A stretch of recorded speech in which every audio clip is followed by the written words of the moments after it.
Goeiemôre geliefdes. Hierdie nuwe dag is 'n gawe uit die hand van ons Heer. Die son wat opkom is omdat God dit so bepaal het en daarmee herinner dit ons dat sy genade elke oggend nuut is en dat sy trou nooit ophou nie.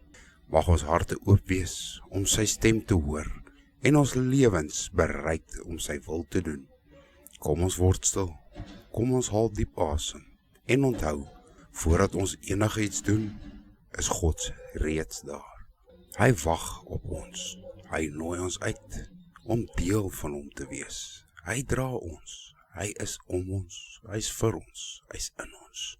Kom ons gebruik hierdie geleentheid om sy liefde te leef en sy lig deur ons te laat skyn, soos wat die son opkom oor almal van ons. Geliefdes, ek is Dr. Pieter Boysen van die JCR MTS familie in die Oosrand. As jy met my in verbinding wil tree, my nommer is 068-577-9817.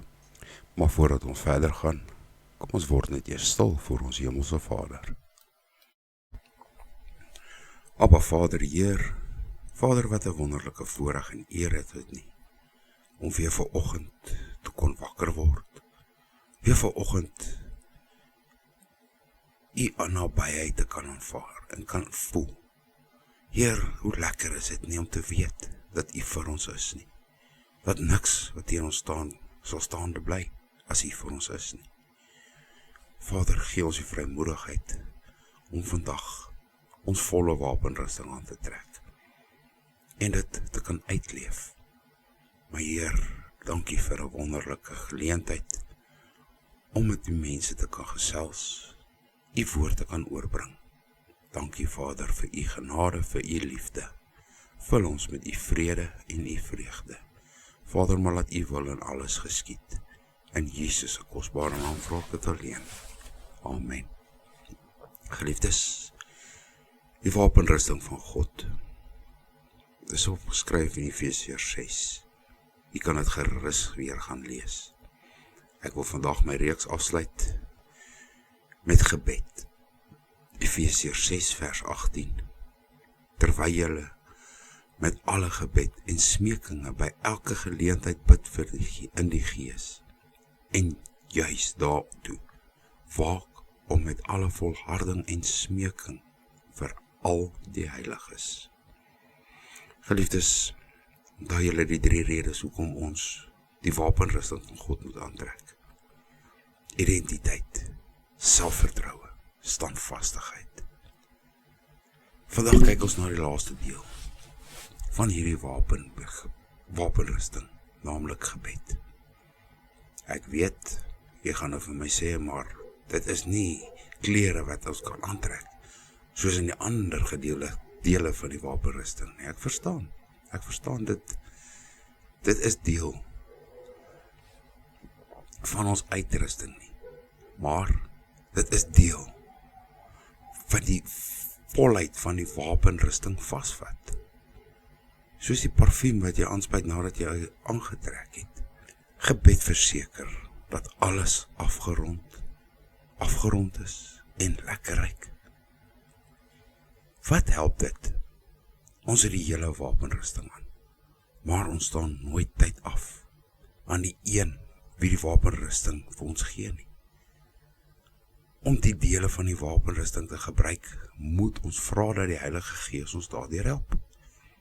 Doen alles deur gebed en smeking en danksegging. Dit is nie net 'n gebed wat jy opskiet nie, maar dit is 'n gebed wat uit jou hart gevorm word. En dit gaan direk aan ons Vader. Net soos gesonde eetgewoontes en oefening, is gebed een van daardie dinge wat ons weet ons veronderstel is om te doen, maar tog nie daarby uitkom nie. Wat as ons leer om gebed anders te sien? Gebed hoef nie net 'n verpligting te wees nie. Dit kan vol vreugde wees as ons leer om met ons Vader wat ons liefhet te gesels. Ek weet nie van julle nie, Maar wanneer ons praat van gebed, is daar hierdie skuldgevoel wat soms oor mense kom. Ons voel baie keer skuldig oor die feit dat ons min tyd in gebed afstaan. En ons bid nie so met gevoel en ywer nie. Soms voel ons selfbewus, omdat ons sulke mooi woorde soos ander kan gebruik nie. Hierdie skuldgevoel kom ook nie altyd van die duiwel af nie. Ons plaas onsself onder druk, omdat ons 'n prentjie het van gebed, waarby ons nooit gaan uitkom nie. Ons bekom met hierdie woorde verskonings. Gebed is nie moeilik. Is nie moeilik nie. Gebed is nie werk nie. Gebed is nie iets wat ons moet doen nie. Dis iets wat ons veronderstel is om te doen. Dis iets waarvan ons die voorreg het om te kan doen. Dis 'n geleentheid om met ons hemelse Vader te gesels, sonder dat jy hoef te wonder of jy geoordeel gaan word. Wanneer gebed uit jou hart kom, dan is dit opreg en meer kragtig as enige gefileelde woorde. Hy baie woorde beteken niks as dit nie uit die hart kom nie. Ek glo dat ons almal moet groei in ons gebedslewens. En ons moenie verskonings maak hoekom ons nie bid nie. Dan moet 'n deurdruk en aanhou gevoel in ons opkom, ongeag hoe jou woordeskat is, hoe gering dit is. Ons almal het begin met klein kort gebede, klein kort kindergebedjies, nie waar nie? Ons is almal geleer om te bid voor ons eet. Maar na mate ons aanhou bid, kan hierdie woorde, hierdie helping en die leiding van die Heilige Gees ons help om meer opreg, meer diepte in ons gebed te kry. Jesus gee vir ons 'n paar punte wat ons moet onthou. Jou privaat gebedslewe is belangriker as wat jy ooit kan dink. Ons moet leer. In ons binnekamer moet ons harte voor die Here gaan oopmaak. Dit is in daardie plek waar ons oop en eerlik voor God is, waar ons eerlik en openlik kan wees. Dis die plek waar enige iets voor God geopenbaar kan word. Onthou net, God weet al reeds wat jy gaan vra of sê. Toe Jesus hierdie woorde gesê het, was daar nie soos vandag teologie gewees nie. Die goed wat hulle daar aandag afgetrek het, was anders as ons van vandag. Vandag is ons grootste probleem die lus, die begeerte om te bid. Geliefdes, wees doelgerig in jou gebedslewe. Gebed hoef nie ure te wees nie, 'n herhaling van woorde nie. Daar is verskillende maniere om te bid, waarop ek nie nou sal kan ingaan nie. My doel is om jou te wys dat gebed lekker kan wees, en dat gebed deel is van jou geestelike groei. Praat met die Vader oor wat in jou hart is, en wat op die oomblik in jou lewe aangaan. Bid vir die mense wat jou te nagekom het. Vergewe hulle, sodat die woord van God deur jou lewe kan vloei. God antwoord gebede, geliefdes. Dis nie altyd wat ons wil hê nie, maar God beantwoord gebede. Partykeer is sy antwoord ja, soms is dit nee, ander kere is dit wag net so bietjie. Maak gebed deel van jou wapenrusting.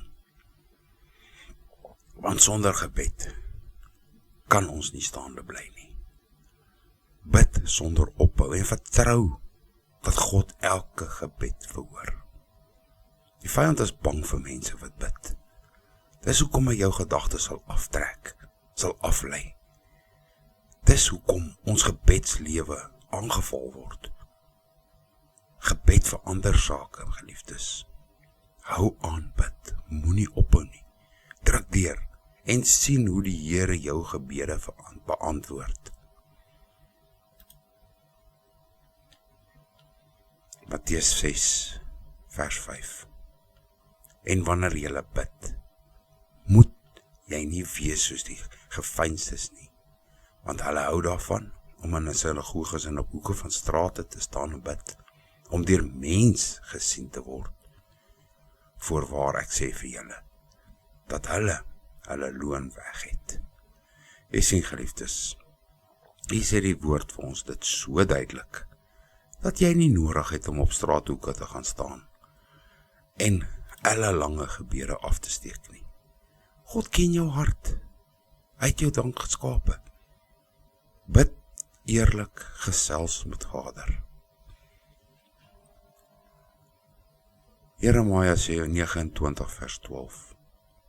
Dan sal julle my aanroep en heen gaan en tot my bid en ek sal na julle luister. Daar, geliefdes, is 'n belofte van God en ek sal na julle luister. As die woord dit vir ons sê, dat Vader vir ons sal luister, wie anders op hierdie aarde of enige plek kan vir ons sê dat God ons nie hoor nie? Hoeveel keer het jy al gebid, dan voel dat jy bid teen die plafon vas? Jy het dit al baie gehoor, baie beleef. Geliefdes, wat beteken dit dat Vader alomteenwoordig is? Hy is in jou binnekamer. Daar is nie vir hom 'n plafon nie. So daai wat jy vir jouself sê, ek bid teen 'n plafon vas, vergeet dit. Dis leuns van die Satan. Vader is dan in jou. Hoe kan jy teen 'n plafon bid, as Vader dan in jou is? Geliefdes, ek wil julle aanmoedig, trek hierdie volle wapenrusting van God aan. Want sonder dit sal ons nie staande kan bly nie. En onthou net een ding, Vader het 'n spesifieke wapenrusting vir jou gemaak. Jy kan nie jou boeties in, of jou sissies in, of 'n ander man sin aantrek nie. Dit gaan jou nie pas nie. Joune is nommerpas gemaak, spesiaal vir jou, nie vir iemand anders nie. Ek sluit vir ons af. Hemelse Vader, ons aanbid U in waarheid en in gees. Vader, beklee ons vandag met die volle wapenrusting, sodat ons weerstand kan bied en staande kan bly teen die liste van die duiwel. In Jesus naam bind ek nou elke owerheid, elke mag, elke wêreldheerser van duisternis van hierdie eeu en elke bose mag in die lig wat vandag teen ons staan. Ek beveel elke bose mag om hulle werking onmiddellik te staak en beveel hulle in die naam van Jesus om na die voetbank van Jesus Christus te gaan. Ons omgord ons lende vandag met die gordel van waarheid. Ons trek die borswapen van geregtigheid aan, skoene van vrede aan ons voete, vir die bereidheid van vrede. Ons sit die skild van geloof op, waarmee ons die vurige pyle van die bose kan uitblus. Ons trek die helm van verlossing aan. Ons neem die swaard van die Gees, die woord van God op. Vader, bo dit alles beklee ons vandag met die liefde wat die band van die volmaaktheid is, soos opgeskryf staan in Kolossense 3 vers 14. Beklee julle dan met die liefde wat die band van die volmaaktheid is. Vader, gee aan ons die wysheid, die insig en verstand, om 'n goeie krygsman en vrou vir U te kan wees. Vader, ons onderwerp onsself aan U vandag, en ons weerstaan die duiwel, die Satan. Want in U woord is daar geskryf in Jakobus 4 vers 7, onderwerp julle dan aan God, weerstaan die duiwel, en hy sal van julle wegvlug. Vader, ek bid dit alles in die kosbare naam van Jesus Christus.